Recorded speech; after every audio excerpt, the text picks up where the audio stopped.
If you don't know how it feels, imagine you want to pet your dog and you want to just be affectionate and loving and awesome to your dog. But as soon as you reach for him or her, they bite. This is what happens in today's case file. A little dog who started biting her owners, and what reason she could have had, and what the owners could have done to prevent it and then train it. So stay tuned and have fun with this episode of A Dog's Soul, an empath's guide to your dog's feelings.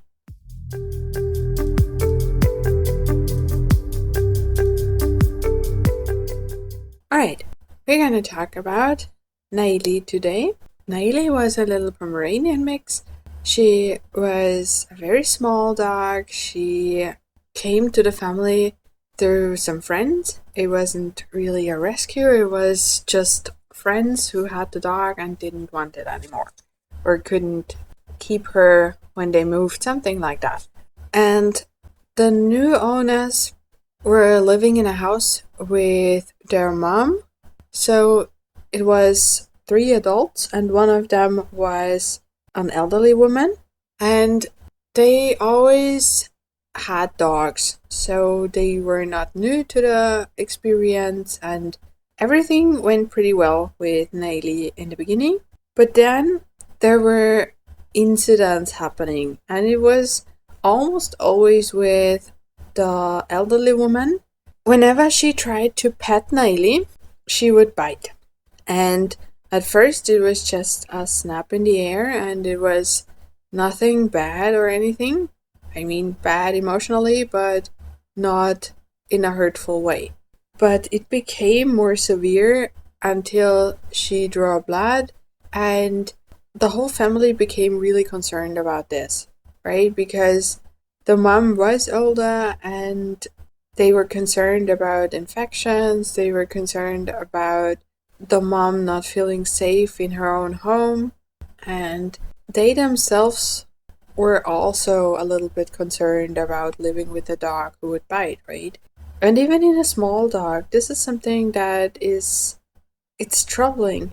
It's something that keeps you up at night, and it escalated a little bit. So it progressed into Naeli also snapping whenever they tried to brush her or groom her in any way, especially when it came to her head. So what they did was they tried to punish her for biting. So at first they just yelled no, and then they tried grabbing her mouth and holding it shut. Then they tried a water bottle, so spraying her whenever she bit, and none of that worked. She was continuing to distrust the humans. They could see that Naeli were really timid around them, which was not the case in the beginning. And this was not what they wanted. They wanted a little cuddly dog that would go on walks with them and just snuggle up on the sofa at night and not be concerned about getting bitten, not be concerned about the dog not liking them or anything like that. And the most likely reason for this, since it happened kind of spontaneously, is a health issue.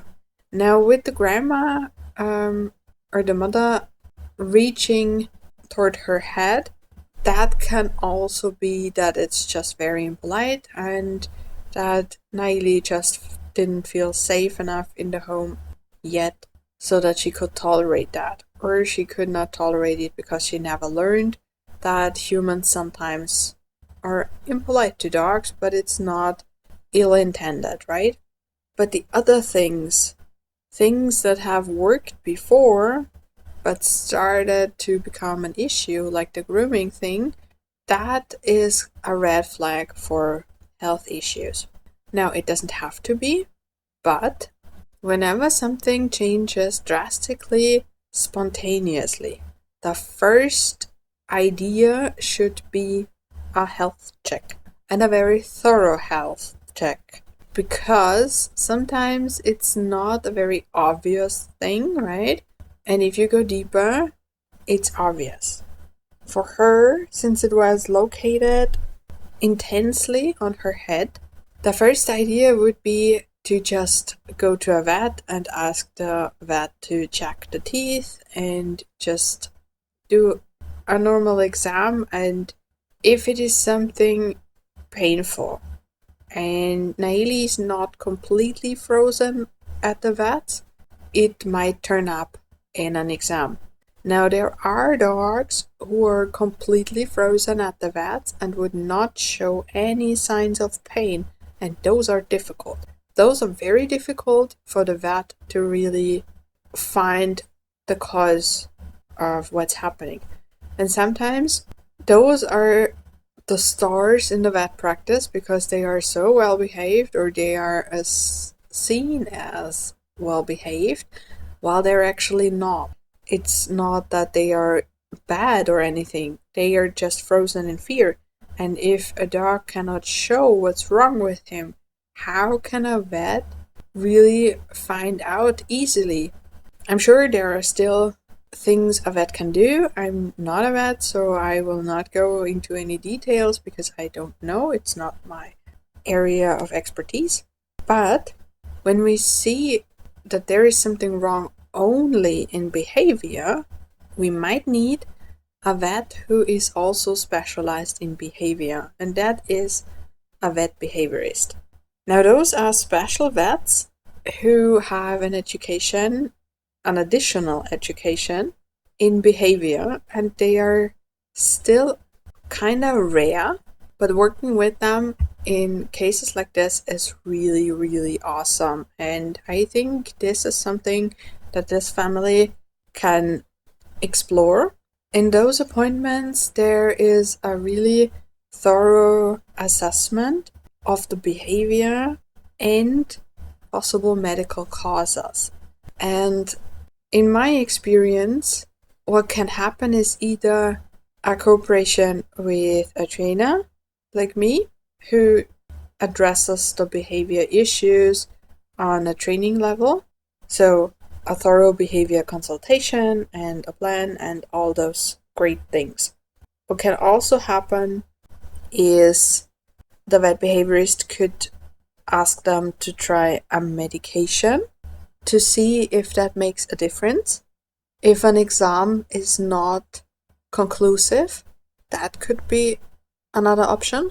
Or it could also be that Naeli is just frozen in fear at her regular vet's office because she has experiences with that vet's office, but in another vet's office there is no issue and she would act more or less normal.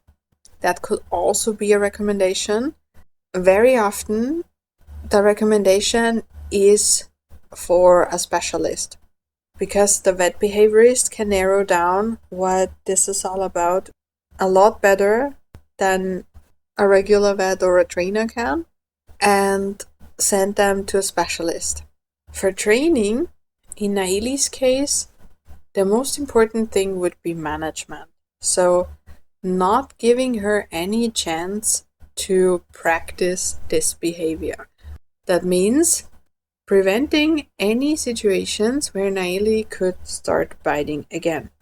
For the grooming thing, the most effective method would be a cooperation signal. So she learns to do a specific behavior like resting her chin on a washcloth or looking at a bucket or things like that while she gets brushed, and if she stops doing it, the brushing stops too. So she can say in her little way when she needs a break or when the whole thing has to stop. Now, this works really well even with something uncomfortable, but it doesn't work very well if there is an underlying medical condition that causes her pain the whole time. She would opt out faster and faster and faster and stop participating completely because the pain is something that keeps her from it, right? So this can only be done or it cannot only be done, but it should only be done when there is no underlying pain issue, right? As for the head, the prevention would be to really watch out that nobody reaches toward Naeli's head. It is something that should be taught more intensely to the population anyway, because it's something that causes stress between dogs and humans on a regular basis. It's just impolite. It's something the dog really doesn't like. And yes, in some situations where the dog is completely relaxed and in a snuggly mood, it might be okay for some dogs, but in every other situation, it's actually very uncomfortable for the dogs in most cases. So instead of just gambling if the dog is okay with it or not, don't do it. I know the head is very cute and that's what we fall in love with in the first place, but just don't. And also try to tell everybody who's handling your dog to not do that. It's very impolite, alright? Still, it can happen, right? Because sometimes people don't think about what they're doing. Sometimes elderly people get forgetful when they grow older and when the health deteriorates. So what Naeli also needed was a different action she could do to prevent it herself. And her idea was she could prevent it when she bit the hand, which is true, right? Because the human would pull the hand back and she would have avoided it. That means that her intention for biting is to stop the human from petting her on the head. Now, what we could teach her would be that she could also turn around and walk away. That would give her the same result, so it would be rewarding in itself, and it would resolve the situation in a nice way. Yes, sometimes humans take it personally when a dog walks away from them, even though they wanted to interact with the dog, right? But we have to weigh the consequences. Is it worse to have a human bitten, or is it worse that the human might think the dog doesn't like them and feel bad? We can explain to the human that it's not the case, that she just doesn't like people touching her head and she's a little sensitive or whatever, and be done with it. So if you ever see your dog reacting with aggression in a specific situation or toward a specific person or toward you even, try to figure out what's going on. Is this something that happens suddenly? Then the first idea should be to go to the vet and have the dog checked out. If it doesn't happen suddenly, so it always had been an issue and it just got worse progressively, then your dog needs a different strategy for the situation. And you need a management plan that prevents the dog from biting immediately. Even if it's a small dog, in some countries there are very strict laws about dogs biting humans. In some countries they're not, but it's always something that destroys trust. And it's always something that causes problems between the owners and the persons bitten, between humans and dogs. It's just something we really, really have to avoid, right? So what I want you to do today, if you see a situation where your dog is uncomfortable or already biting, try to get an idea of how you can make the situation easier for your dog, how you can make it more comfortable for your dog, and how you can make it safe for everybody involved. And if you're not sure how to do that all by yourself, go to the description, book a free call, we see how I can help and prevent those things from starting or from getting worse. That said, don't forget to like and subscribe, and we'll see each other next time. Bye.